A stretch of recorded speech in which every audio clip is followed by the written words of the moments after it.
بسم الله الرحمن الرحيم. الحمد لله رب العالمين، والعاقبة للمتقين، والصلاة والسلام على خير خلقه محمد وعلى آله وأصحابه أجمعين. باب تحريم الكبر والإعجاب.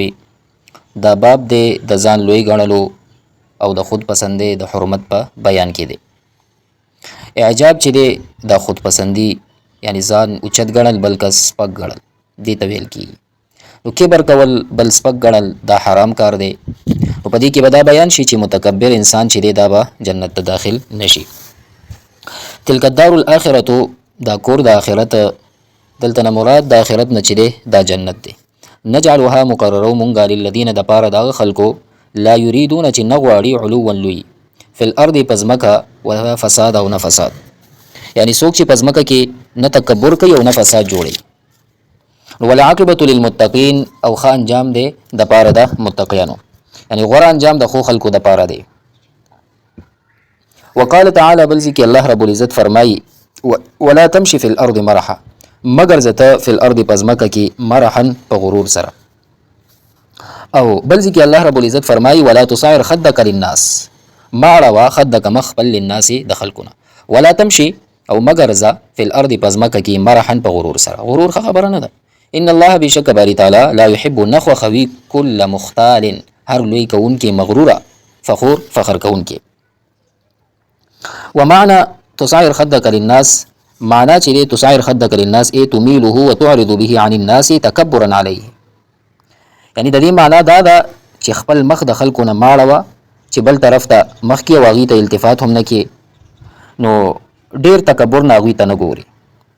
او والمرح ای والتبختر، غرور او تکبر کول یعنی په بل چا باندې ځان اوچت ګڼل دي ته ویل کی. وقال تعالی، او بل ځکه الله رب العزت فرمایلی دي ان قارون كان من قوم موسى فبغى عليه وآتيناه من الكنوز ما ان مفاتحه لتنوء بالعصبة. ان بشک قارون كان وو من قوم موسى، د قوم د موسی علیه الصلاۃ والسلام، فبغى نو سرکشي وکړه علیهم پاغي باندې، واتیناه ورکړې او مونږ هغه ته قارون ته من الكنوز خزانی ما دومره ان بشک مفاتحه چې چابیانی داغي لتنوء خامخ درنیو بالعصبة په یو ډلې باندې، یعنی دومره درنیو چې یو ډلې باغه نشو وړلې اولی القوه، یعنی طاقتور باندې، یعنی د یو ډلې د طاقتور نه د اوچتولو. اذ کله چې قال ویل له دته قومه قوم خپل چې لا تفرح لوی مکوه، ان الله بشک الله رب العزت لا يحب الفرحين، محبت نه کوي نخو خوي مغرور خلق. نو په دې آیت مبارک کې نو بیا الى قوله تعالی، الله رب العزت دغه تر دې قوله پورې چې فخسفنا به وبداره الارض، مونږ هغه او د کور پزمکه کې، یعنی دی او د زمکه چې دا او د دې کور دا پزمکه کې مونږ څه کو دا ډوب کو. موسی علیه الصلاۃ والسلام قوم یو، د موسی علیه الصلاۃ والسلام ترزو. نو فبغى عليهم، مال او دولت په نشه کې په خلکو ظلمونه شروع کړ، او فرعون ورته مشري هم ورکړی و. نو دې مشري په عہده کې په بنی اسرائیل سخت ظلمونه کول. واتیناه من الكنوز ما، یعنی کنوز جمع ده کنز ده، یعنی دفن کړي شوی خزانه ته ویل کیږي. نو قارون ته د یوسف علیه الصلاۃ والسلام مبارک یو لویا خشوی خزانه الله رب العزت په لاس ورکا. ان مفاتحه لتنوء بالعصبة وللقوه، عصبه جماعت او ډلې ته ویل کیږي. مطلب دا چې د دې خزانو چابیانې دومره زیاتې وي چې یو لوی ډله د دې بوج نه پاتې راتله. نو بهرحال نو تکبر چې دا خبره نه ده، لوی کول مخکې براشي په حدیثو کې چې دا د الله رب العزت صفت دی، باید چې مخلوق یې خپل نه کی. وعن عبد الله بن مسعود رضی الله عنه مبارکنا روایت دی عن النبي صلی الله علیه وسلم قال، چې رسول الله مبارک صلی الله علیه وسلم فرمایي لا يدخل الجنه من كان في قلبه، داخل بنشي هغه کس چې وی په غزړه کې فی قلبه مثقال ذره من کبر، یعنی ذره برابر غرور او تکبر. چې رسول الله مبارک صلی الله علیه وسلم فرمایل چې هغه کس به جنت ته داخل نشي چې هغه په زړه کې یو ذره عمره تکبر کبر غرور وي. فقال رجل، پدې کې یو کس ویلي ان الرجل يحب ان يكون ثوبه حسنا ونعله حسنه، فمون کې هر یو کس دا خبره خوخه غړي، یعنی چې ثوبه حسنا هغه کپڑے وي صفاوي، او هغه یعنی بدله پیزار هغه سپلې دي خولي وي. نو قال نبی اکرم صلی الله علیه وسلم ورته فرمایل چې ان الله جمیل يحب الجمال، ان الله جمیل یحب الجمال. الله رب العزت چې دی یعنی ښکلی دی او ښکلا خوښوي.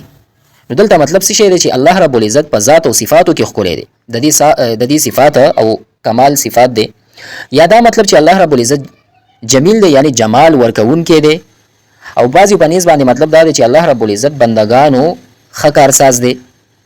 نو الکبر کبر او غرور دې ته ویل کېږي چې بطر الحق، حق پټ کړه یعنی حق پټولو ته دا کبر ویل کېږي. وغمط الناس او خلق سپک وګڼي.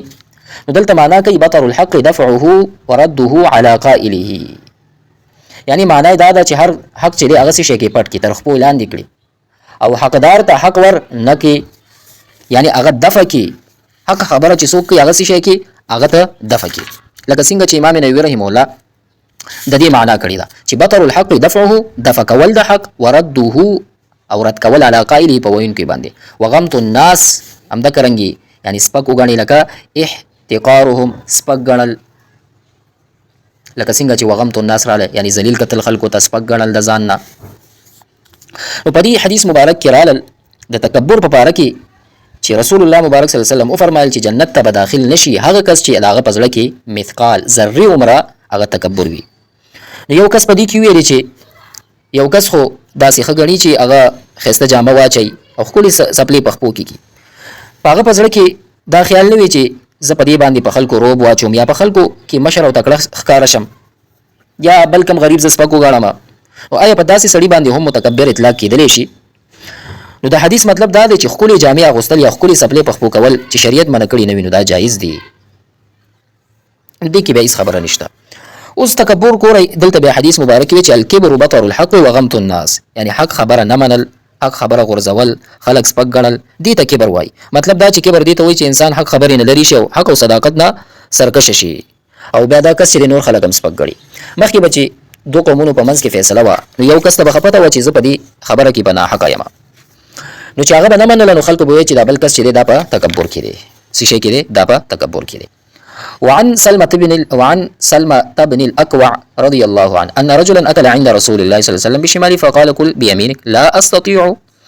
سلمة بن الأكوع رضي الله عنه روایت دی چې یو سړی خوراک کولو رسول الله مبارک صلی الله علیه وسلم سره، یعنی ډوډۍ خوړله د رسول الله مبارک صلی الله علیه وسلم سره، لاسو خو بشماله په ګس لاس سره. فقال رسول الله مبارک صلی الله علیه وسلم ورته وفرمایل چې کل بیمینک په ښي لاس باندې خوراک کوه. نو قال هغه کس ویلي چې لا استطيع زه طاقت نه لرم چې په ښي لاس باندې خوراک وکړم. قال رسول الله مبارک صلی الله علیه وسلم وفرمایل چې لا استطعت، یعنی تاسو ته دې هم په رښتیا وس در نه کړل شي. ما منعه الا الكبر، یعنی دا کس چې دا منع کړی نه و، یعنی د کبر د وجې نه دی، دا تکبر د وجې نه دا خبره وکړه، یعنی داسې نه و چې دی خوړی نه شو. نو فما رفعها، نو هغه تر مرګه پورې چې دی خولې ته هغه لاس چې دی پورته نه کړه. نو دغه صحابیو یعنی په هغه وخت کې ایمان نه راوړی، بیا په آخره کې ایمان راوړ. نو دغه کس د غرور او تکبر د وجې نه دغه خبره کړې وه. نو رسول الله مبارک صلی الله علیه وسلم ورته بیا بد دعا وکړه، هغه بیا در مرګه پورې یعنی ښي لاس خپل خولې ته پورته نه کو. نو د تکبر انجام په دې کې بیان شوی، تکبر ښه صفت نه دی. وعن حارثة بن وهب رضي الله عنه قال سمعت رسول الله يقول صلى الله عليه وسلم. حارثة بن وهب رضي الله عنه روایت دی، فرمایي چې رسول الله مبارک صلی الله علیه وسلم نه ما اوریدلی چې یقول هغه فرمایل الا اخبركم باهل النار، ای تاسو ته خبر درکما دا کسانو په باره کې چې اهل النار دي، دوزخیان دي.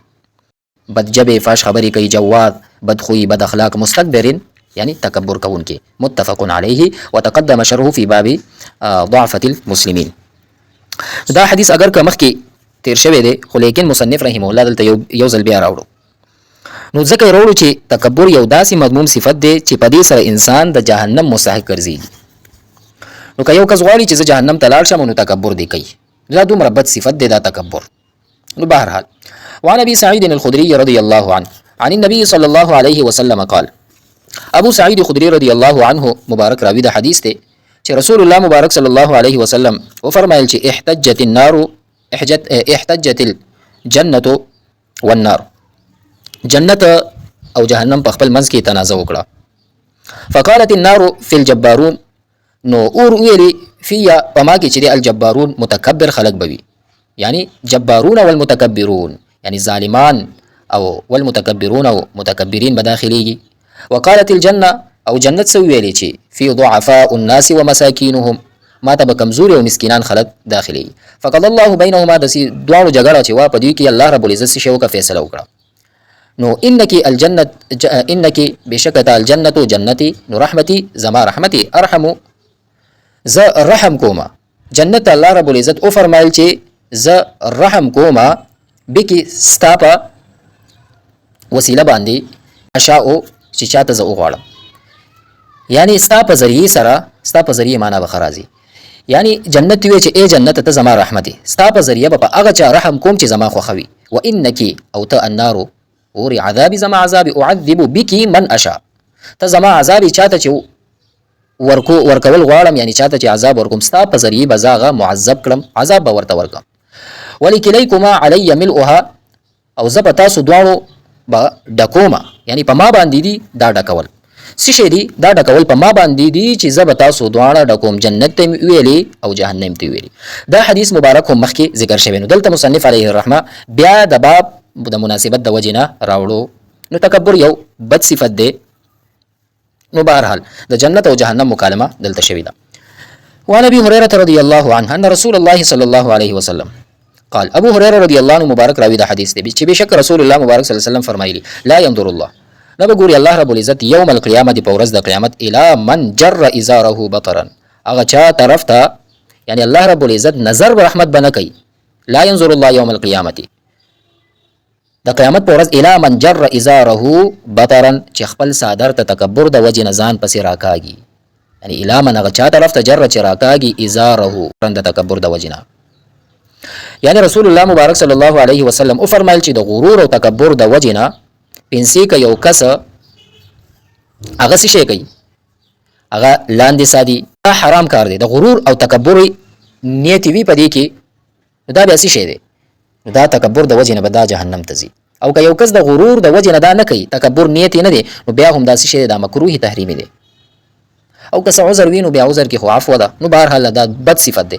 ته مناسبت د باب سره دغه خبره ده چې تکبر کول دغه چې دا حرام کار دی دینه تاسو ځان بچ کړئ. وعنه رضی الله عنه قال هم دا کرنګي دا روایت هم د ابو هريره رضی الله عنه مبارک نه دی. قال رسول الله صلی الله علیه وسلم چې رسول الله مبارک صلی الله علیه وسلم ارشاد دی چې ثلاثه درې داسې خلق دي چې لا یکلمهم الله یوم القیامه الله رب العزت با ورسره کلام نه کوي ولا یزکیهم نه به د ګناهونو نه پاکي ولا ينظر اليهم نبا ورته د رحمت په نظر وګوري ولهم عذاب الیم او دوی ته دردناک عذاب ورکی الله رب العزت.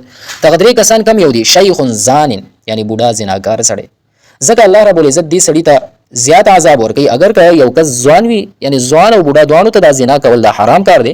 که ځوانو کې موږ وای دا شهوت لري نو بوډا ولي که یا خو په دې عمر کې شهوت هم نه لري. وملک کذاب او دروغجن مشر دروغجن بادشاہ ځکه که یو کس عام کس یو دروغ وي نو دنیوي مفاد څخه پیسې بغړي نو بادشاہ ولي وي د دې څه ضرورت دی. وعائل عائل یعنی فقیر خصوص مستكبر یعنی غریب سړی چې تکبر کوي نو تکبر خاصم بدکار دی او په هر سړي باندې تکبر بدلېږي. لیکن که فقیر او غریب سړی تکبر شروع کی بیا د تکبر نور هم زیاتېږي. نو رسول الله مبارک صلی الله علیه وسلم څه فرمایل د دې خلکو په اړه کې چې لا یکلمهم الله رب العزت به دوی سره کلام نه کوي او نه به دوی د ګناهونو نه پاک کړي. چې ګناهونو نه پاک نشي نو به جنت ته څنګه لاړ شي او نه به نظر رحمت به دوی ته وکړي الله رب العزت دوی ته به دردناک عذاب ملاويږي. وعنه قال رسول الله صلی الله علیه وسلم هم دا کرانګي رسول الله مبارک صلی الله علیه وسلم ارشاد دی العز عز چې دی ست ویل کیږي عزت ته او ازاری چې دی ازار ته ویل کیږي یعنی ته بندم ورته ویلې شو. او ول کبریا چې دی یعنی تکبر ردای دا زما صادر دی نو دسی ویلې شو چې عزت زما ته بند دی. یعنی دلته چې دا کم الفاظ را له ازار وغیرہ د الفاظ سره نو په دې خبره سلف په حول مقصود دی چې عزت او عظمت صرف زما ذات سره خاص دی. په دې کې زما سره بل څوک سیالي کوونکی نشته چې الله رب العزت سره مقابله کې سیالي کې. او بل لفظ چې راغو والکبریا ردائی تکبر زما صادر دی. په دې دوه جملو سره مقصد دا دی لکه څنګه چې په یو جامه کې دوه کس نه ځایږي نو دغه شان الله رب العزت ځان ته خاص صفاتونه دي. په دې صفاتو کې الله جل شانه سره بل څوک نشي شریک کېدلی. نو په دې کې یو صفت عز او بل صفت هغه تکبر دی. نو بنده ته مناسب نه دی چې هغه دغه صفات ځان ته شي کی هغه منسوب کی نو دغه کارونه شروع کی. نو تکبر یعنی معنا ته نسوته چې تکبر چې دی دا لویه ګناه ده. وعنه ان رسول الله صلی الله علیه وسلم قال هم دا کرنګي دا روایت هم د ابو هريره رضی الله عنه مبارک نه دی چې قال فرمای بینما رجل پمنځ دی کې چې یو سړی يمشي فی حله تعجبه نفسه چې داسې حال کې چې یو کس په فخري جامو کې ځان تینا ورک شوی وي، یعنی هغه روان وي فی حله نوې جوړه یو نوې جوړی اچولې وي، تعجبه نفسه تعجب کې اچولې وي ځان خپل، او ورسره رجل رأسه او ګمز کړو سر ددی او سر خپل یعنی ګمز کړو سر، نو یشیته او غرور او تکبر کولو پتلو کې، یعنی داسې انداز یو په غرور او تکبر کې روانو، نو اذ خسف الله به چې ناڅاپه الله رب العزت هغه کس پزمکه دننه کړو، فهو يتجلجل في الارض نخکته روان به په دې ځمکه کې الی یوم القیامه تر قیامت پورې. یعنی ابو هريره رضی الله عنه مبارک فرمایي چې رسول الله مبارک صلی الله علیه وسلم او فرمایي داسې حال کې چې یو کس فخري جامو کې ځان تنه ورک شي او سر وختانی ګمنځ کړیو او په غرور او تکبر کې روانو، او ناڅاپه الله رب العزت هغه کس پزمکه کې دننه کو، او دا کس به تر قیامت پورې پزمکه کې نه نوځي. مشکل الفاظ دي مرجل رأسه ای ممشطه یعنی سر ګمنځ کول، يتجلجل بالجيمين ای يغوص وينزل یعنی داخلي دل یعنی پزمکه کې به شي هغه ور داخل شي. وعن سلمة بن الأكوع رضي الله عنه قال رسول الله صلى الله عليه وسلم، سلمة ابن اکوع رضی الله عنه روایت دی فرمایي چې رسول الله مبارک صلی الله علیه وسلم فرمایي چې لا يزال الرجل همیشه به سړی يذهب بنفسه یعنی مطلب ځان اوچت غړي او کبر کوي، ځان اوچت غړي حتى يكتب في الجبارين تر دې چې دغه کس چې دی اولی کړي شي په جبارینو کې یعنی په سرکشانو کې الله رب العزت دغه کس ورواچي، فيصيبه ما اصابهم بس هغه ته هم هغه عذاب ورسیږي کم عذاب چې دغه سرکشانو ته ورسیدو. یعنی يذهب بنفسه يرتفع ويتكبر یعنی ځان اوچت ګڼل کبر کول.